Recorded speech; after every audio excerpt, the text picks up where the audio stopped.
Someone offered $3 billion to buy my $5 fake tooth. But I, who couldn't even afford to eat, still refused him. Not because I looked down on $3 billion, but because in 1 month, the scorching apocalypse would arrive. This fake tooth is the key to activating my spatial ability. The reason I knew the scorching apocalypse was coming in advance starts with a dream. That night while I was sleeping, a voice suddenly appeared in my mind. In 1 month, the global temperature will reach a terrifying 90 degrees. Stockpile supplies now. Who are you? Why should I believe you? If the apocalypse doesn't come, won't my money be wasted? I know you won't believe me. But listen. At 10:30, your city will be hit by a hailstorm. Tomorrow at noon, 12 o'clock, the officially reported death toll will be 100 people. Also, hide your fake tooth well. After he finished speaking, I opened my eyes, face full of confusion. How did he know about my tooth? 5 years ago, Dad suddenly replaced one of my teeth with a fake one. He repeatedly warned me to never tell anyone about it. Seeing how serious Dad looked at the time, I obediently never brought it up again. But the person in my dream just now? How could he have known?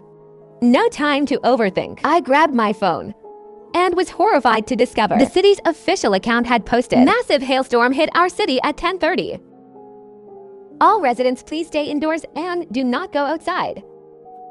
The attached photos showed ice chunks larger than wash basins. A July night wasn't supposed to be cold, yet I was drenched in cold sweat from fear. After calming down and thinking, I tried focusing my consciousness on the fake tooth.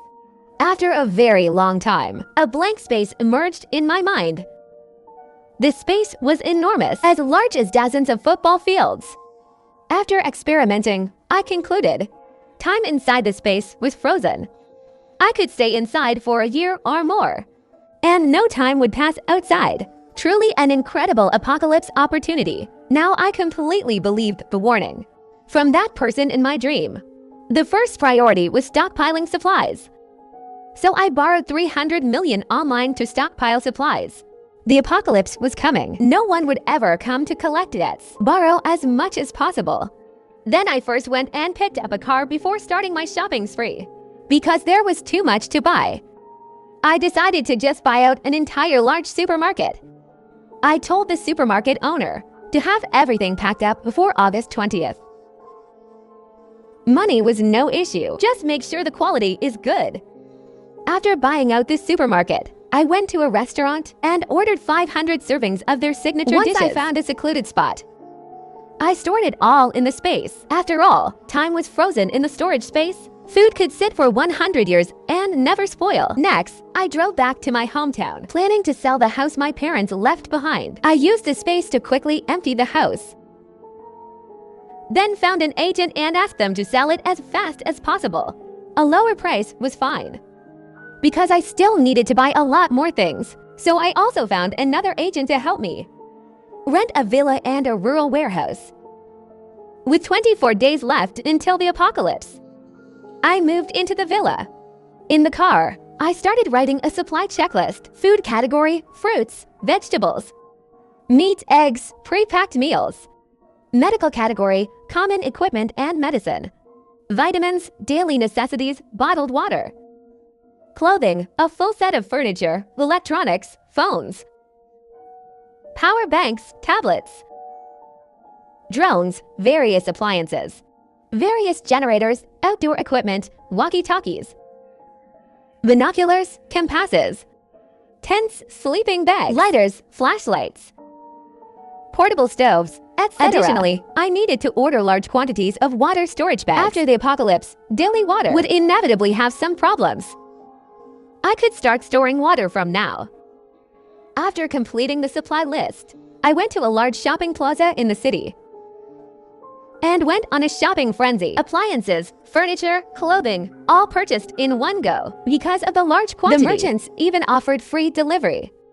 Then I called to pre-order large quantities of bottled water to be delivered in batches as quickly as possible. By the end of the day, I was completely exhausted. Shopping for everything in one go really wasn't easy. The next afternoon, I went to the wholesale market The supermarket could handle a large portion of food needs, but things like fruits, vegetables, meat, eggs, and dairy, items with short shelf life and high demand, could be purchased from the wholesale market. After buying everything, I had the sellers arrange delivery to the rural warehouse the next day. That evening, while waiting at a traffic light on the way home, I happened to notice an ad at a hotel entrance. We cater all types of banquets, group dinners, and team-building events. Inspiration struck. So with a grand wave of my hand, I booked 300 tables at the highest banquet tier from every restaurant in the city, to be packaged and delivered to the rural warehouse at different times, when others are running for their lives. I'll be feasting at a banquet. After that, I visited over a dozen purchasing pharmacies, common medical equipment and medicine, plus all kinds of vitamins. The remaining supplies could all be purchased online. Over the next 5 days, I was running back and forth between the villa and warehouse. Online purchases were continuously delivered to the warehouse. And when no one was around, I put everything into the space. With 13 days until the apocalypse, I received an unexpected phone call. My aunt's hysterical screaming came through the phone. "You sold your father's house. How could you not tell me?" Before she could continue her hysterics, I hung up immediately. That family really was greedy. My mother died young. Later, when Dad died in an accident when I was 16, I was taken in by my uncle's family, the Lins. When I first arrived at Uncle's house, they immediately dropped the loving act they'd put on at Dad's memorial. They coldly made me sleep in the storage room. Eating leftovers was the norm. They took me in, only for my father's inheritance. As soon as they got the money, their attitude changed immediately. To fund my cousin's art studies, they quickly burned through all my family's money. To my surprise, after spending all of my father's death compensation, they still wanted to sell my family's shop in town. Beyond that, what they wanted even more was my family's house. If it weren't for the fact they had stable jobs, I'm sure they would have moved into my house long ago. Later, when I turned 18, I went back and sold the shop, giving them half the money in exchange for completely cutting ties with that family. But that family kept pushing their luck, still eyeing my family's house. Multiple times they tried to manipulate me into transferring the house to my cousin's name, to keep that family from disrupting my stockpiling. And since my cousin was an aspiring celebrity about to debut, I sent emails to several paparazzi containing videos of my cousin's years of school bullying against other students. I had spent a fortune specifically hiring someone to secretly film it, for the victims' faces being blurred. Everything else was in crystal clear HD, guaranteed to destroy his career. You clipped my wings and still expected me to support your dream. Keep dreaming, Mao Bufon. The next morning, the scorching apocalypse arrived as predicted. I stood by the window, gazing at the steaming ground outside, and took a deep breath. Thank goodness someone warned me through a dream in advance. Otherwise, I truly wouldn't know what to do. Well, the electricity and natural gas hadn't been cut off yet. I quickly cooked myself a steaming bowl of noodles. As the smooth noodles slid into my mouth, my fearful heart found some comfort. After eating, I sat on the sofa scrolling through videos. But then, something terrifying happened. The alarm outside the door suddenly went off. I frantically opened the door's surveillance camera. I never expected my uncle's family had found me. I stared at the phone screen in complete confusion. I had never told them the address of this villa. How did they find me? Before I could even react, they started frantically pounding on the door and screaming, "Buyao, get out here right now. You ruined my son's debut. Today I'll make you pay for this." Buyao, I finally made it onto the talent show stage. I was one step away from becoming a star, reaching the peak of my life. And you reported me. Open the door. If you don't open up, I'll make you pay once I get in. I was frightened by my uncle's family outside the door. I had assumed they could never find me, so I hadn't put any effort into securing the house. That door could definitely be broken open with just a little force. Sure enough, my uncle's family found some tools and broke the door open. They all charged in and beat me to the ground, leaving me in agony. Aunt Giowimian said arrogantly, "Buyao, this is what you get for ruining my son's career." Uncle Yi Weiying also yelled, "Our family, clothed, and fed you. Forget being ungrateful. You even sabotaged your own cousin if your parents were alive. They would surely blame you, you unfilial girl. Me, unfilial. You seized my family's shop. You seized my father's death compensation. You left me without money to attend the university I dreamed of. Why don't you mention that? Dad, stop wasting words with her. You can't reason with someone like this. Let's throw her outside and let her be burned alive by the sun. That's what she deserves. Just as they were about to throw me outside, they were surprised to find lots of supplies in the kitchen. They were overjoyed. In this apocalypse environment, supplies were worth more than gold. But I'd been worried food left outside would spoil. So I'd only taken out enough for one person for 3 days. For their family of 3. These supplies wouldn't last long at all.